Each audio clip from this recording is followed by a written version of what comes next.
Hola hermanos, ¿cómo están? Espero se encuentren bien. Hoy vamos a tener nuestra clase de Deuteronomio y con esto vamos a terminar el Pentateuco. Entonces, en lo que nos íbamos a llevar más, esta es la octava clase y apenas vamos a terminar el Pentateuco, pero a partir de aquí ya nos vamos a ir más rápido. Entonces vamos a empezar el Pentateuco y vamos a comenzar con una oración. Señor, te damos gracias por este día. Ponemos este tiempo en tus manos, este tiempo de aprendizaje para que aprendamos, entendamos lo que tú tienes para nosotros en tu palabra y lo podamos aplicar a nuestras vidas y vivir de acuerdo a ellas. Lo dejamos este tiempo en tus manos. En Cristo Jesús. Amén. Bueno, vamos a ver el Deuteronomio. El título en hebreo, pues es como siempre les digo, son las primeras palabras del libro, y entonces estas son las palabras.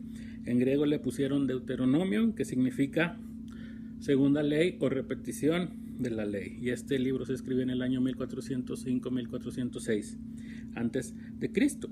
Entonces lo escribe Moisés, pero se cree que el capítulo 1, versículo 1 al 5 lo escribió Josué para darle formalidad al libro, o sea, una introducción. Y el capítulo 34 también, que habla de la muerte de Moisés, también lo escribió Josué para darle un final al libro. Entonces, Deuteronomio a veces no le damos importancia porque si repite, así como se llama, le pusieron repetición de la ley, repite varias cosas de lo que acabamos de ver en Éxodo, en Levítico, en Números. Y entonces a veces cuando empezamos a leer la Biblia, si no nos detenemos en Levítico y en Números, nos detenemos en Deuteronomio. O sea, es donde la dejamos de leer a veces y decimos, es que es lo mismo, son puras leyes otra vez. Y sí, significa y es repetición de la ley, pero no es lo mismo, porque las cosas se repiten todas con un propósito. Entonces Deuteronomio es bien importante porque nos habla acerca de la redención y la gracia de Dios. Y es bien importante, Jesús lo cita muchas veces. Una de las veces más conocidas que Jesús cita Deuteronomio es las 3 veces que fue tentado por Satanás en el desierto. Cuando Satanás lo tentó para convertir las piedras en pan, Jesús cita Deuteronomio 8:3, que dice, para hacerte saber que no solo de pan vivirá el hombre, mas de todo lo que sale de la boca de Jehová vivirá el hombre. Eso es Deuteronomio 8:3. Después, en la segunda tentación de Jesús, que Satanás le dice que se tire de la parte de arriba del templo, Jesús le contesta con Deuteronomio 6:16, que dice, no tentaréis a Jehová vuestro Dios como lo tentasteis en Masá. Y luego la tercera, que fue la de arrodillarse y que le daría todo lo que veía, Jesús la respondió con Deuteronomio 6:13, a Jehová tu Dios temerás y a él solo servirás. Entonces Jesús usa esas 3 versículos o pasajes de Deuteronomio para responderle a Satanás. Y si nos damos cuenta, Jesús también estaba en el desierto como el pueblo, y fueron las mismas tentaciones también, o sea, hambre, querer ser salvados de la manera que ellos querían, o voltearse y adorar otros dioses, regresar a Egipto donde estaban antes y que les iba mejor. Pero pues el pueblo de Israel sí cayó en las tentaciones, no confió en lo que Dios había dicho, en la palabra que ya tenían. Y Jesús pues nos muestra que él sí siempre confió en Dios, siempre estaba firme en su palabra, siempre estaba firme en lo que Dios ya había dicho, y pues ese es el ejemplo que debemos de tomar, porque las promesas de Dios son las mismas. Lo diferente somos nosotros y cómo respondemos a cada una de esas cosas. Entonces lo que vimos las semanas pasadas fue que el pueblo de Israel no fue responsable como pueblo de Dios, no le respondió como deberían de haberlo hecho y pues fue castigado. Entonces una generación se pierde y ahora viene una nueva generación que está lista para entrar en la tierra prometida. Entonces viene algo nuevo, es nueva gente. ¿Se acuerdan? En Números vimos el segundo censo al final y no había nadie de los que habían estado en el primero. Eran otros 600,000 diferentes, todos nuevos. Era un nuevo sumo sacerdote, ya no era Aarón, ahora iba a ser Eleazar. Y se está preparando un nuevo líder. Ya no iba a ser Moisés, ahora iba a ser Josué. Entonces todo era nuevo, era nueva gente, nuevo líder, nuevo sacerdote. Y entonces por eso se repite la ley. Para darle a conocer a toda esta nueva generación lo que Dios había dicho y lo que Dios les había hecho antes. Era recordarle las promesas y mostrarles cómo ellos ahora iban a tener que ser responsables ahora ya que entraran a la tierra prometida. Y entonces Deuteronomio así empieza. Estas son las palabras que Moisés dirigió a todo el pueblo de Israel cuando se encontraba en el desierto, al oriente del río Jordán. Hoy con eso nos damos cuenta de que ahí lo escribió Josué, como les decía al principio, porque está diciendo era cuando todavía estaban de aquel lado del río, entonces lo escribió alguien que ya estaba del otro lado. Y en este punto de la historia, Israel ya estaba ahí en Moab, ya de ahí podían ver la tierra prometida, esa que ya habían tenido prometida por 400 años, pero no habían podido entrar. Ya están ahí, 40 años después de haber salido de Egipto, ahora están ahí en el desierto, ahora sí listos para entrar. Ya no estaba la generación vieja, ya estaba la nueva, y ya estaba preparada. Entonces ahora era el momento de que esa nación, Israel, entrara, llegara a la tierra prometida y empezara ahora sí a vivir como pueblo de Dios. Y entonces Moisés comienza un discurso donde se pone a repasar lo que Dios ha hecho a Israel, porque muchos de los que iban a entrar no les había tocado pasar el Mar Rojo, todavía no habían nacido, estaban muy pequeños, entonces no se acordaban. Entonces Moisés tiene que recordar todo lo que Dios ha hecho, pero también les recuerda cómo fue que respondió la generación pasada. Entonces les recuerda que los israelitas de esa generación pasada varias veces renegaron, se quejaron de lo que estaba pasando, no quisieron escuchar, no quisieron seguir la voz de Dios, no quisieron obedecer. Tuvieron sus consecuencias, pero Moisés les hace ver que las promesas de Dios siempre fueron confiables. Entonces todo Deuteronomio son como sermones de Moisés a esta nueva generación para que comprendieran lo que tenían que hacer. Entonces les dice, si otra vez vuelven a desobedecer, van a ser castigados nuevamente. Pero esta, como empezamos a ver la semana pasada, era una nueva generación que sí estaba demostrando fe.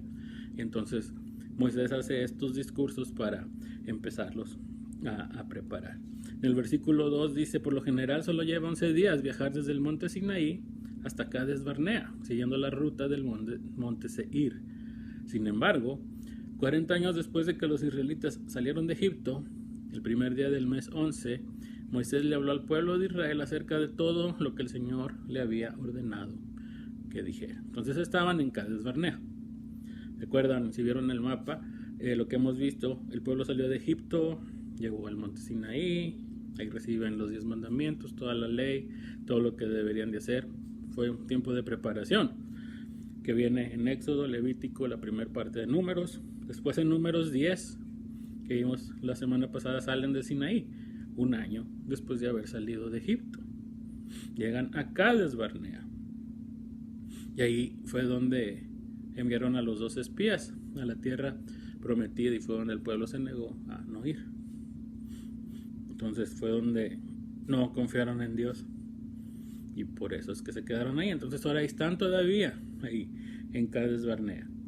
Y viene Moisés a explicar toda la ley al pueblo nuevamente. Les dice como nación tienen que tener unidad, deben de estar de acuerdo en lo mismo, todo el pueblo tiene que obedecer a Dios, porque en ese tiempo había politeísmo, todos los pueblos de alrededor tenían muchos dioses, seguían a aquel dios de esta cosa, el dios de aquella cosa y todo eso. Entonces Israel tenía que ser diferente, tenía que mostrar de que ellos adoraban al único Dios verdadero.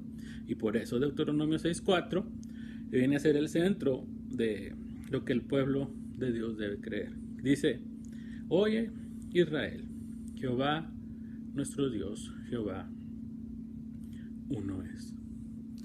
Eso se conoce como el Shema o el Shema, que es todavía algunos judíos es lo que recitan. Y es eso, saber que Israel adora al único Dios verdadero. Y vemos cómo el pacto de Dios con su pueblo es en dos direcciones.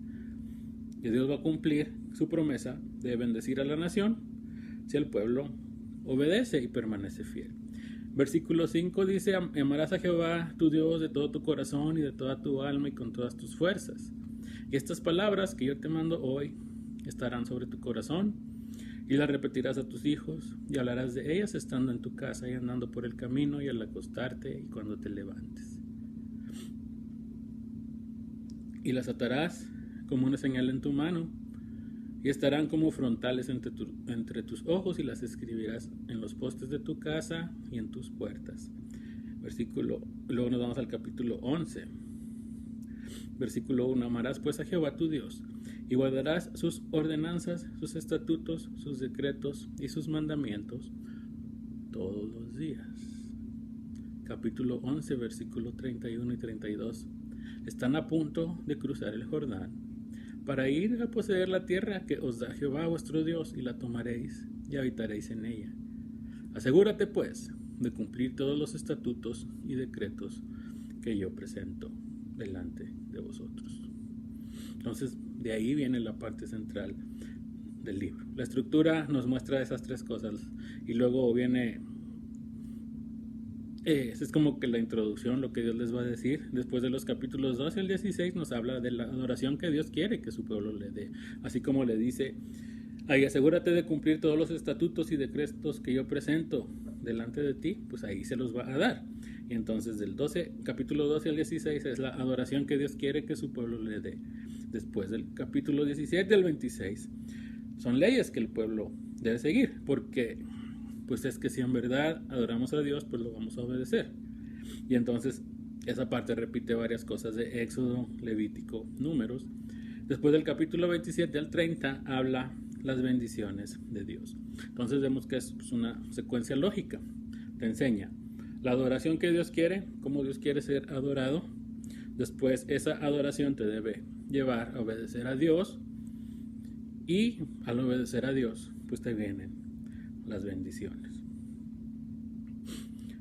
Entonces vemos el capítulo 12.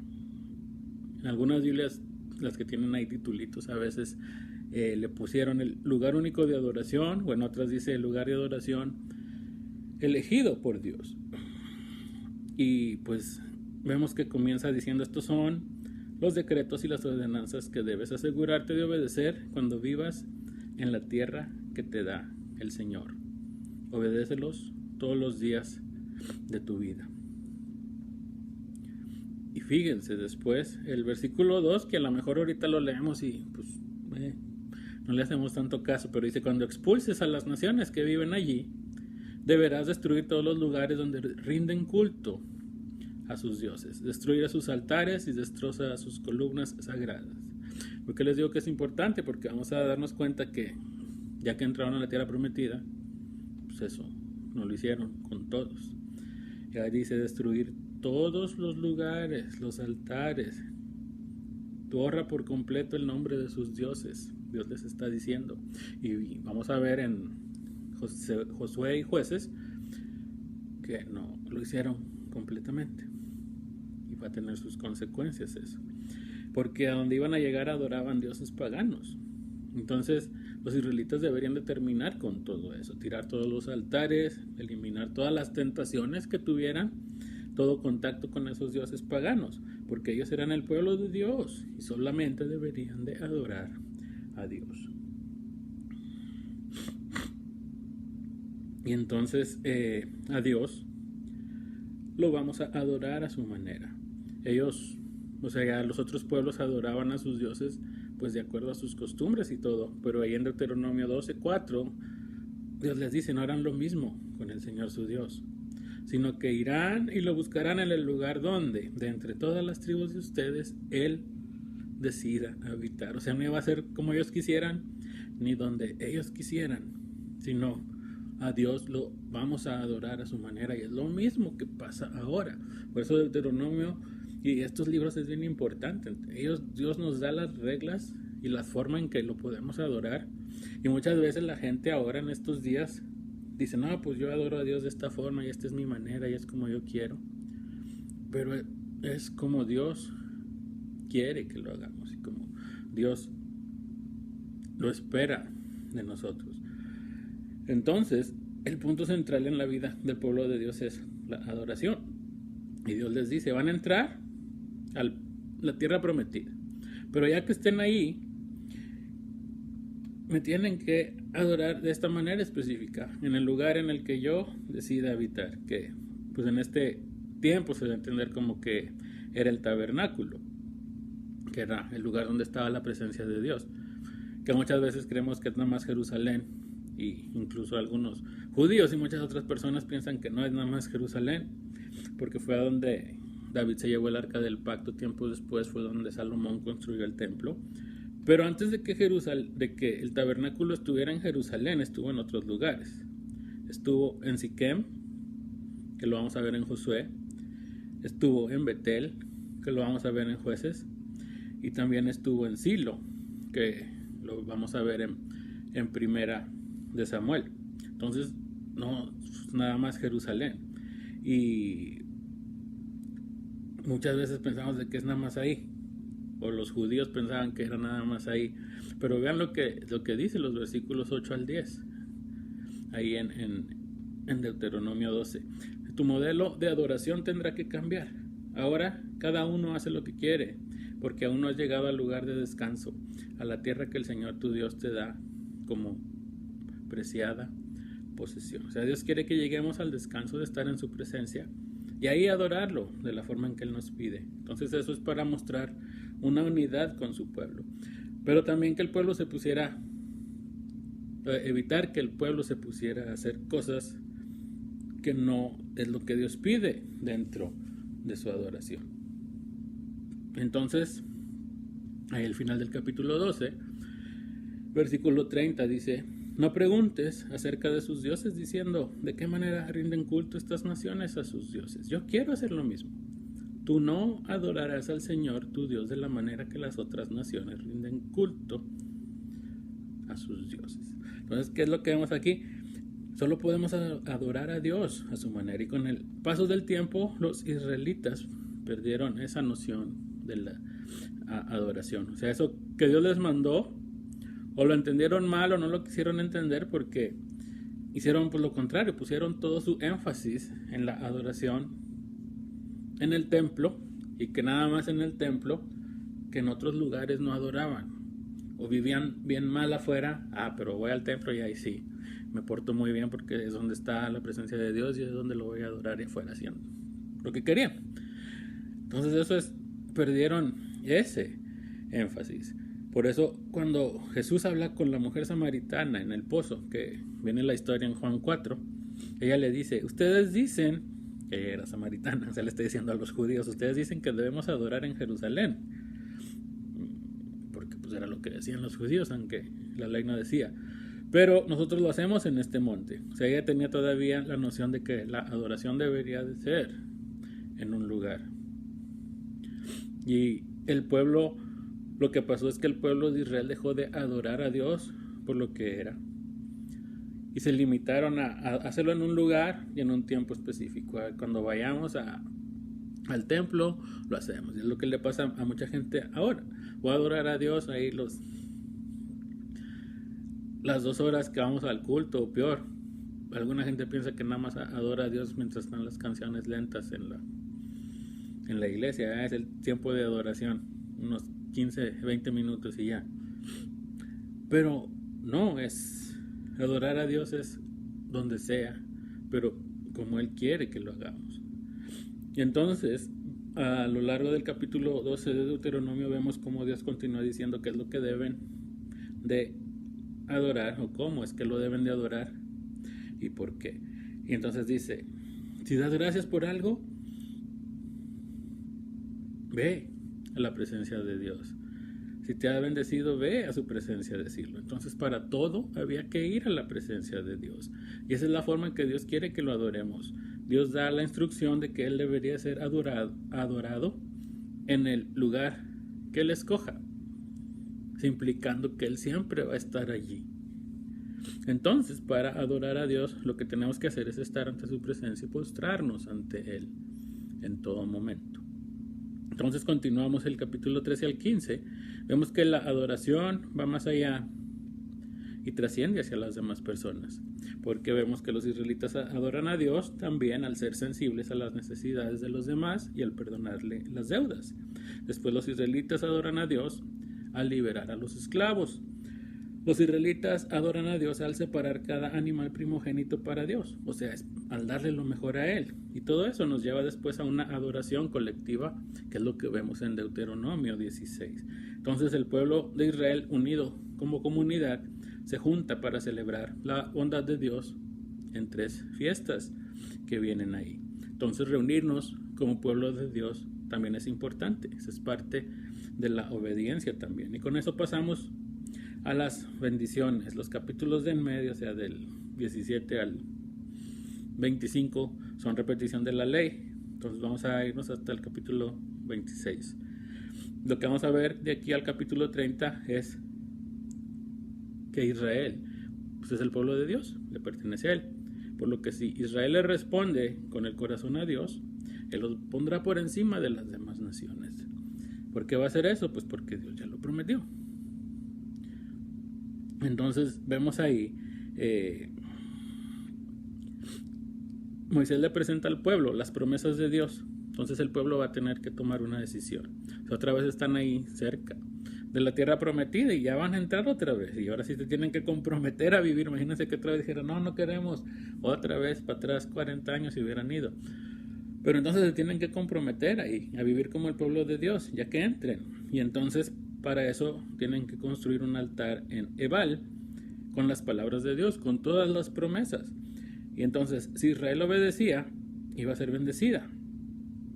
Veamos Deuteronomio 28:2 dice, si obedeces al Señor tu Dios, recibirás las siguientes bendiciones.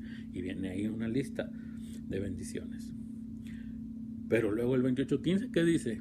Pero si te niegas a escuchar al Señor tu Dios y no obedeces los mandatos y los decretos que te entrego hoy, caerán sobre ti las siguientes maldiciones y te abrumarán. Y entonces viene otra lista con las maldiciones.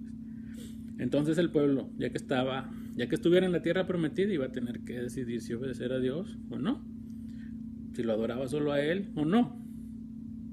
Y pues, ¿qué fue lo que pasó? Bueno, vamos a ver cuando veamos los otros libros de la Biblia. Pero muchos años después, Israel se dividió en 2 naciones, Israel y Judá. Los 2 cayeron. Tiempo después, Israel con los asirios, Judá con los babilonios, que destruyeron Jerusalén. Después los de Judá regresan de Babilonia, que son los llamados el remanente, restauran Jerusalén, parte de Judea. Viene Cristo, empieza el Nuevo Testamento, pero otra vez Jerusalén cae en el año 70 después de Cristo y es destruida, ahora por los romanos. Y pues así siguen. O sea, Israel no terminó de ser nación hasta hace poco, en 1948, y todavía sigue ahí con sus problemas. Ahorita hay una guerra ahí. Entonces, lo que hizo el pueblo de Israel pues tiene sus consecuencias, pero viene una esperanza en el capítulo 30. Dice, si en aquel tiempo tú y tus hijos regresan al Señor tu Dios, y si obedecen con todo el corazón y con toda el alma los mandatos que te entrego hoy, entonces el Señor tu Dios te devolverá tu bienestar, tendrá misericordia de ti y te devolverá a reunir de entre todas las naciones por donde te dispersó. Aunque estés desterrado en los extremos de la tierra, el Señor tu Dios te traerá de allí y te reunirá nuevamente. El Señor tu Dios te hará volver a la tierra que perteneció a tus antepasados y será tuya de nuevo. Entonces te hará aún más próspero y numeroso que tus antepasados. Ahí que vemos, hay que volver a Dios. Él nos va a hacer volver y Él siempre está ahí, Él no se aleja. Los que nos alejamos somos nosotros, y si somos su pueblo, Él siempre va a estar ahí para nosotros. Y ahí es donde tenemos que tomar una decisión, comprometernos y saber elegir a quién vamos a servir. Y entonces termina este capítulo 30 de Deuteronomio con los discursos de Moisés, que el 30:19 dice: hoy te he dado a elegir entre la vida y la muerte, entre bendiciones y maldiciones. Ahora pongo al cielo y a la tierra como testigos de la decisión que tomes. Ay, si eligieres la vida, para que tú y tus descendientes puedan vivir. Puedes elegir esa opción, o sea, la vida, como es, al amar, al obedecer y al comprometerte firmemente con el Señor tu Dios. Esa es la clave para tu vida. Y si amas y obedeces al Señor, vivirás por muchos años en la tierra que el Señor juró dar a tus antepasados Abraham, Isaac y Jacob. Esas son las promesas de Dios y Moisés se las estaba recordando. ¿Y qué es lo que tienes que hacer? Pues amar, obedecer, comprometerte firmemente con el Señor, tu Dios. Entonces Moisés está ahora a punto de morir. Y ya para terminar, nada más les voy a decir las 3 cosas que Moisés deja a la nueva generación para que puedan entrar a la tierra prometida. Porque si se prepara, o sea, no es nada más de que no, pues ya ahí se quedan con Josué, ya me voy. No, les preparó algo. Entonces, ¿qué les deja Moisés al pueblo? Pues primero le deja un nuevo líder. Deuteronomio 31, del 1 al 8. Les anuncia que el nuevo líder va a ser Josué. Y luego les dice: sean fuertes y valientes, no teman ni se asusten ante esas naciones, pues el Señor su Dios siempre los acompañará, nunca los dejará ni los abandonará. Y luego le dice a Josué también más o menos lo mismo: fuérzate, sé valiente, que luego Dios le vuelve a decir a Josué más adelante. Entonces vemos que el trabajo de Dios sigue, sus promesas se cumplen, no con las mismas personas, pero se cumplen. ¿Qué más le dejó Moisés al pueblo? La ley escrita, Deuteronomio 31 del 9 al 13. Ahí vemos de que les deja las instrucciones en escrito, las órdenes de Dios para que pudieran seguir. Y luego les dice: háganlo para que sus hijos, que no saben nada de estas instrucciones, las oigan y aprendan a temer al Señor su Dios.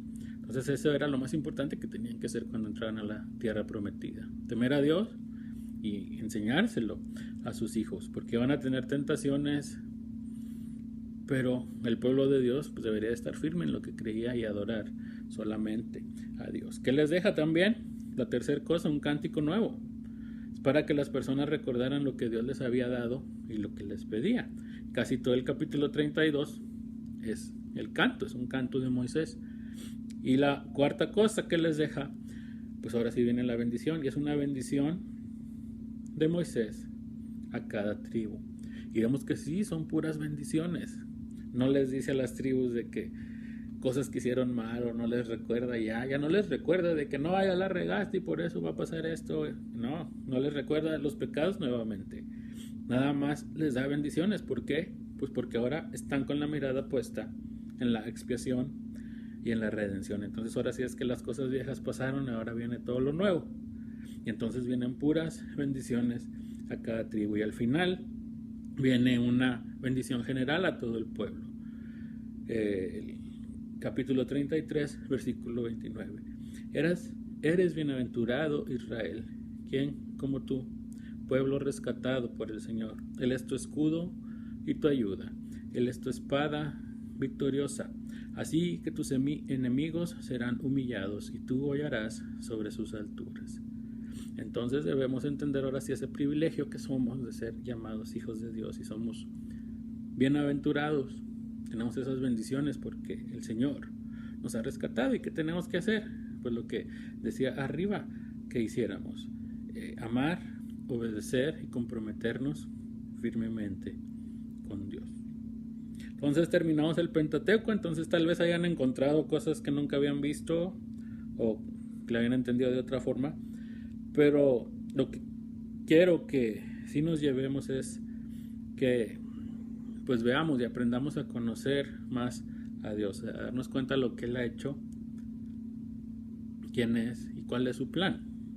Porque aquí en esta parte Él nos enseña quién es y Él nos enseña cómo Él quiere ser adorado también. Entonces nos enseña sus promesas, nos dice qué es lo que Él va a hacer con nosotros y nos dice qué es lo que tenemos que hacer nosotros. Nosotros debemos de mantener nuestra fe puesta en eso. Y con eso nos damos cuenta, ahora sí que tenemos la bendición, la redención y el perdón de nuestros pecados. Nos damos cuenta de su protección porque Él cumple sus promesas. Y pues nos damos cuenta de que Él nos ha rescatado para tener la libertad de vivir bajo su cuidado y su protección. Entonces, aquí terminamos el Pentateuco. Próxima semana comenzamos con los libros históricos y con Josué. Que Dios les bendiga.